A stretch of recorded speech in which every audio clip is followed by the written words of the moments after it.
There are huge issues with getting dating advice from YouTube, and nobody seems to be talking about this either. And while there are some good channels, like mine maybe, this does seem to be affecting the overwhelming majority of them. A lot of young, impressionable guys are just wasting their time or being completely misled. So the first problem isn't actually unique to dating channels, but it's worth talking about. And it's the fact that content on YouTube is, especially the educational space, is going to be inherently shallow, because the truth is that most topics could probably be covered in like a dozen videos. Like I could make maybe even like 8 or 9 that are a little bit longer and just contain everything that I have to share, and in the most helpful way possible. But I know my channel wouldn't grow like that. I have to like stick to a publishing schedule and all that. And it's why I've kind of preferred to, have an ebook or something that I'm always kind of pushing, that's free, that's actually going to like actually be helpful.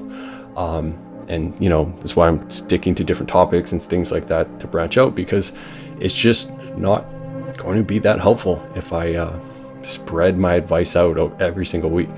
Now, the next problem with these channels is something that I actually have trouble in understanding. Like, I'm usually good at knowing why something gets popular, but this one escapes me. So it's the fact that some of the biggest dating advice videos of the past couple of years, I'm talking millions of views each, are purely AI crap. If you haven't seen them, consider yourself lucky. It's just like a collage of random images with text over it, spewing very generic advice in a very robotic tone. But they do well, like very, very well.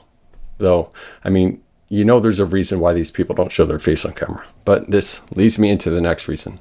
And it's the fact to get a lot of views, these channels have to target the largest demographic, which happens to be the youngest. So the content that talks about very extreme things or has some thumbnail of some women in some explicit position are going to perform better. Now, I'm not trying to come across as complaining. Like, I'm very happy that anybody watches my videos, but it's just the fact that these young adults and kids are getting subject to content that really shouldn't be for them, really shouldn't be for anybody. And like, there's no way that that's healthy. Now, I'm actually pretty sure that most of you watching this video aren't actually exposed to that type of content. According to my analytics, you follow very different channels. You're around 30 years old, which is, I'm 34. So, you're not going to be attracted to very immature content. But this next point does affect everybody. And it's the fact that negativity really drives attention. And it's so much worse than I would have thought. So by far, the worst offenders of this are the react channels. Again, be glad if you're not aware, but there is a huge niche of channels that just cherry pick clips of women doing something really stupid, saying something extreme or sexist or whatever. Then they just dogpile on them. They just trash them. What's even worse is there's some older guys that should know better, that happen to have a large following, and they create this type of content too without any remorse. Like being constantly exposed to this type of content, and then the social proof from all the agreement in the comments, it's really going to lead to guys having opinions no better than incels. Like, I thought we were in a good spot once the pickup artist phase of the 2010s died down, but at least that stuff had you go out and talk to women. This is just building up anger and resentment towards them. Like, don't get me wrong, if you are upset at the state of the dating market today, you have every right to be, because it is very upsetting. But it's just the nonstop venting isn't going to accomplish anything. It's not productive. It's not healthy.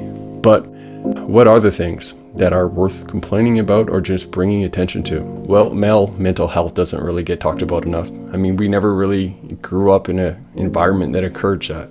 Like, there was a study about loneliness, and it said what women and men do differently to try to help it. And it said that women are 50% more likely to reach out to a friend or family member. That's crazy. We're just kind of conditioned to endure the pain in silence. And that's not all either. Studies show men are socialized to suppress emotions, we seek therapy less often, and are more likely to turn to substance abuse. We have fewer close friends than ever, and that amount has been shrinking since the 90s. And as brought up in an editorial in the American Journal of Public Health, we embrace the notion that the health of women and children is shaped by social, economic, and environmental factors, while man is largely the result of poor choices and unhealthy behaviors. That's really how it's seen, and it's pretty messed up. So we need more support for one, and hopefully these toxic channels begin to die off like the pickup ones did in the 2010s. Young guys need a better role model than some bro channel that rage baits. Critical thinking is also a huge issue that seems to be getting worse. I actually talk about it in a recent video here if you're interested, but in the meantime, I'll talk to you guys next week. Peace.